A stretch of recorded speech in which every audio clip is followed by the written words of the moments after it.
بسم الله الرحمن الرحيم. هذه جيوبوليتيس في عددها الثالث نخصصها للجالية الجزائرية بالمهجر، للنخب الوطنية بالخارج. كيف لنا أن نستفيد من تجاربها، كيف لنا أن نوظفها في التنمية الوطنية بالجزائر.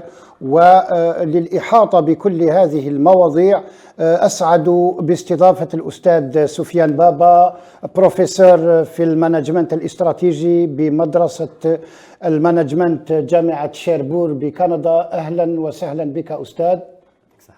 كما أسعد باستضافة الأستاذ الياس قميري، وقد استضفناه قبل أشهر. هو دكتور دولة، كان إطارا في الدولة الجزائرية، مستشار مع عدة وزارات، كان أيضا هو حاليا يعمل مستشار دولي في الاستراتيجية الصناعية والتنمية المستدامة.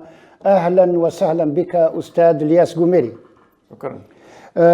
إذا نخصص هذه الحصة كما قلت للنخب الوطنية بالمهجر، هجرة الأدمغة إلى الخارج، كيف لنا أن نردها أو نستفيد منها. وتعميما يعني للفائدة سأنتقل من لغة إلى أخرى لتقريب الأسئلة والأجوبة بين المحاضرين وبين المشاهدين. وعلى هذا أبدأ يعني من الأستاذ سفيان بابا، وهو جاء من كندا، ويعني اغتنمنا هذه الفرصة لاستضافته. فأقول له أستاذ سفيان Baba, pouvez-vous nous parler de la fuite des cerveaux algériens, les migrants qualifiés quittant le pays et l'importance de bénéficier de l'apport de ces élites nationales pour le développement durable en Algérie? Oui. Alors, tout d'abord, merci beaucoup de l'invitation. Très content de venir m'exprimer sur ce sujet important. Alors, je pense que mon collègue va un peu plus tard nous parler de l'aperçu historique, hein, la chronique. Le regard plus historique. Moi, je vais peut-être vous parler plus de ce que je vois au Canada, d'un point de vue plus canadien, depuis les dernières années. Puis, on a pu travailler sur quelques chiffres, je pourrais vous mentionner. Écoutez, moi, ça fait un quart de siècle que je suis au Canada. Et depuis, je vous dirais, peut-être 5-6 ans, je n'ai jamais vu autant d'Algériens qualifiés arriver. C'est vraiment surprenant. Chaque coin de rue, je rencontre un Algérien qui me dit « je viens de débarquer avec ma famille, mes enfants ».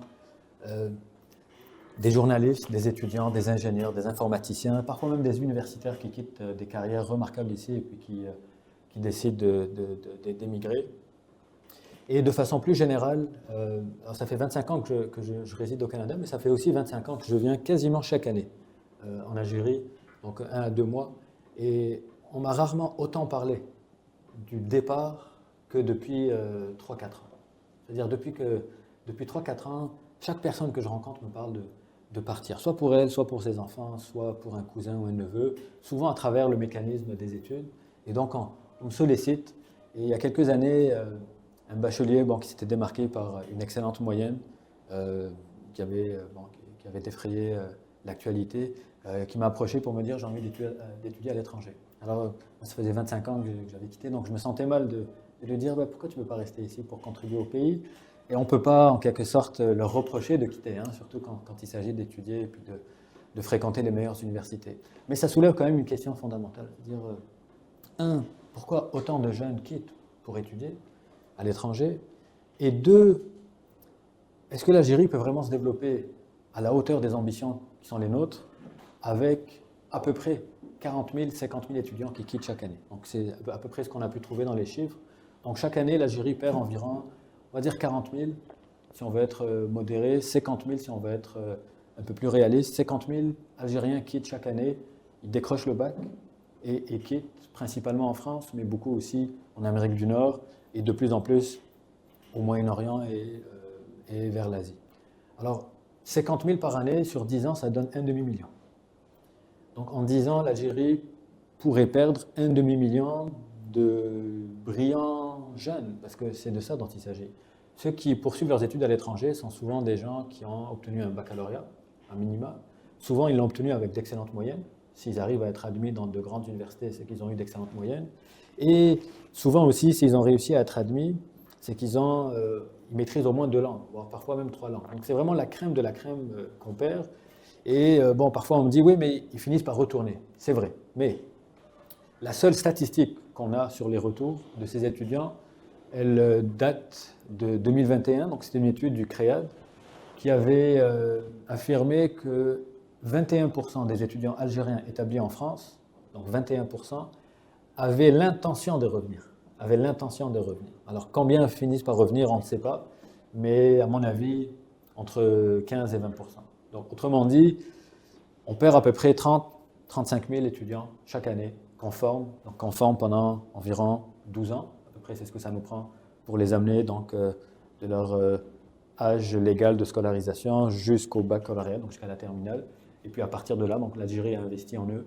À partir de cet âge-là, ce sont d'autres pays, souvent occidentaux, qui en profitent et qui vont continuer à en profiter pour toute une vie. Donc c'est pour moi un enjeu stratégique, je dirais même un enjeu quasiment de sécurité et un enjeu de développement crucial dans un monde qui est de plus en plus concurrentiel, dans un monde qui bouge beaucoup.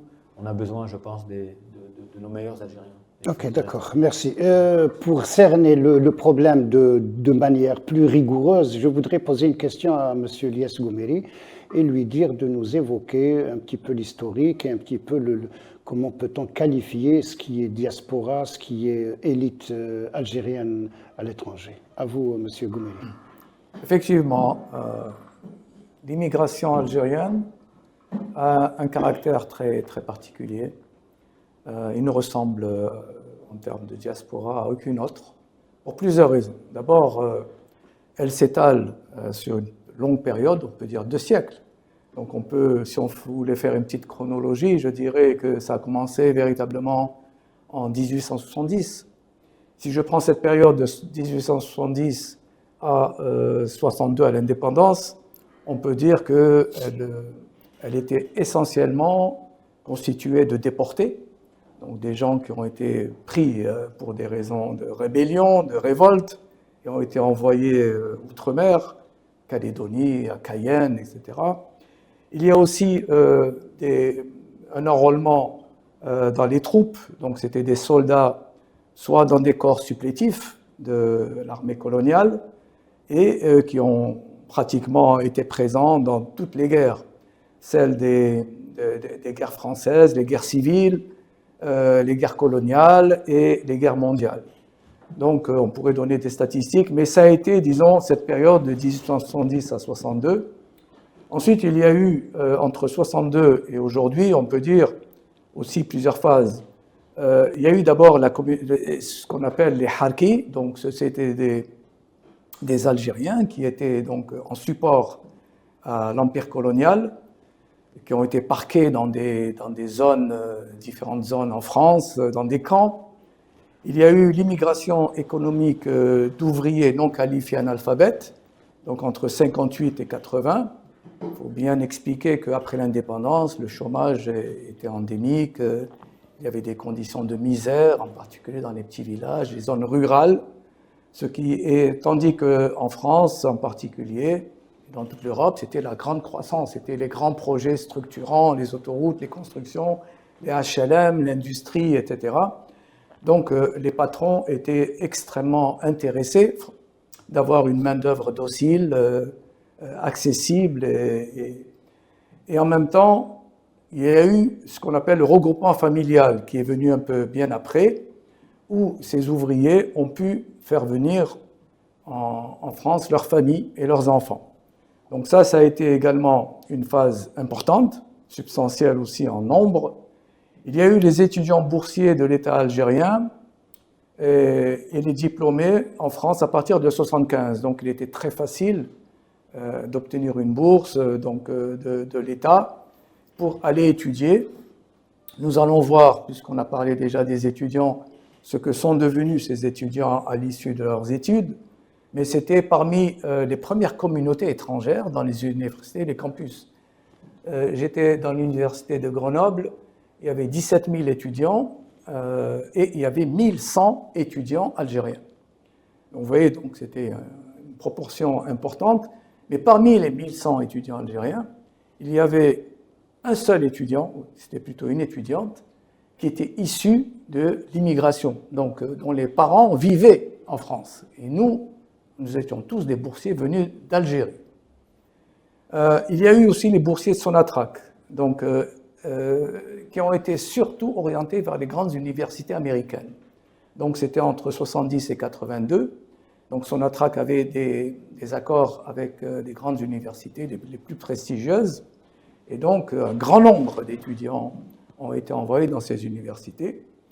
Et d'ailleurs, si vous allez dans la Silicon Valley et vous rencontrez, comme je l'ai fait, les seniors dans de différentes villes, San Francisco, Los Angeles, San Diego, vous allez, quand vous rencontrez ces gens, la plupart des seniors vous disent « j'étais boursier Sonatrach ». Bon, boursier Sonatrach, ça veut dire qu'à l'issue de vos études, vous êtes resté sur place, bien entendu. Donc ils ont fondé une famille, ils sont restés.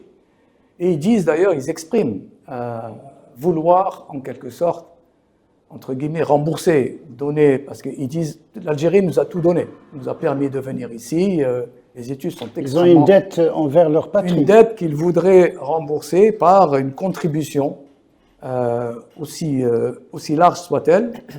Mais il y a deux phénomènes également que je voudrais signaler, c'est que, bon, j'ai senti un patriotisme. Ce sont des gens qui ont passé quand même, disons, au moins 30 ans sur place. Et de manière générale, si vous rencontrez un noir américain, vous lui dites vous êtes d'où? Il vous dit je suis américain. Bon, vous insistez, vous lui dites bon, vous êtes venu de quelque part. Il va vous dire je suis un Afro-américain. Mais il s'arrête là. Il vous dira jamais je suis d'origine gabonaise, ivoirienne, congolaise, parce qu'il y a un oubli total des racines.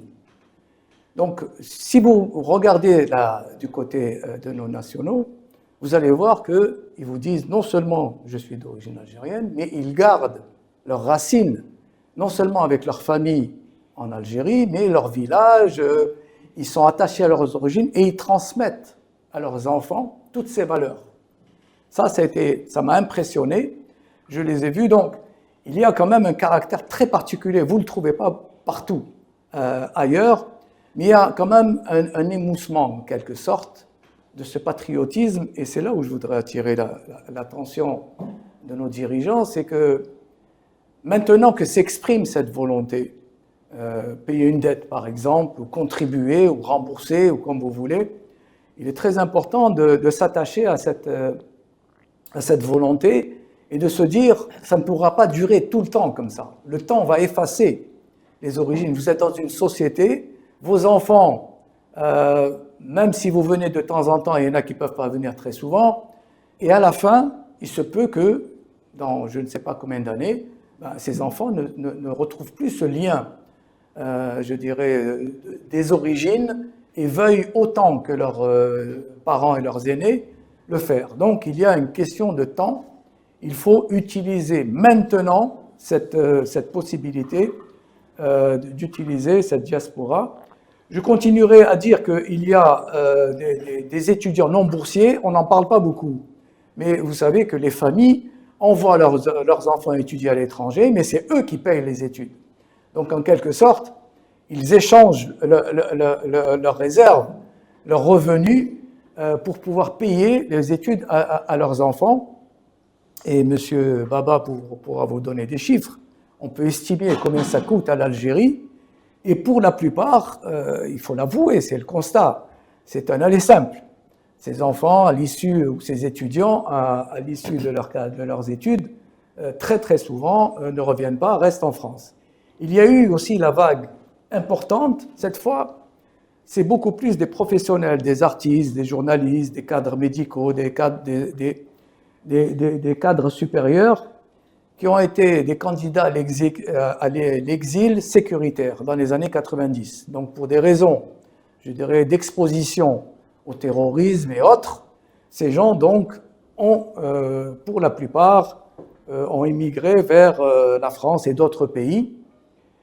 C'est une population également différente, donc ce ne sont pas des jeunes, souvent ce sont des gens qualifiés, des professeurs d'universités, d'hôpitaux et autres, etc., qui ont constitué également un autre apport massif par exil sécuritaire. Enfin, je dirais que il y a aussi un appel de l'immigration algérienne, ce que j'appelle le siphonnage. Donc en fait, différents pays, la France, mais d'autres pays européens, le Canada, l'Australie, les Émirats, ils siphonnent, j'aime bien ce terme, en fait, les cadres les plus brillants, en leur promettant des carrières, en leur promettant aussi des salaires attractifs. Je peux vous citer un cas. Lorsque j'ai fait un audit de Sonatrach, des ressources humaines, il y a quand même déjà 15 ans, j'avais alerté Sonatrach en disant la force d'une entreprise pétrolière, c'est surtout la qualité de son personnel. Vous savez qu'il faut à peu près 15 ans pour former un foreur de puits pétroliers. Donc Sonatrach est également à peu près la même durée pour avoir un bon sismologue, pour pouvoir chercher des gisements. Eh bien, on se rend compte que la plupart des gens qui ont justement cette expertise se vendent à des sociétés des Émirats, du Golfe, etc. Mais quelquefois, ce qui pourrait faire sourire, parce que c'est aussi insupportable, quelquefois vous avez 2 puits de forage. Vous avez un puits par une entreprise nationale, et puis juste un peu plus loin, vous avez un puits d'une société étrangère, américaine. Ben, vous savez que la conversion ou le phénomène de fuite de cerveau se fait sur quelques centaines de mètres.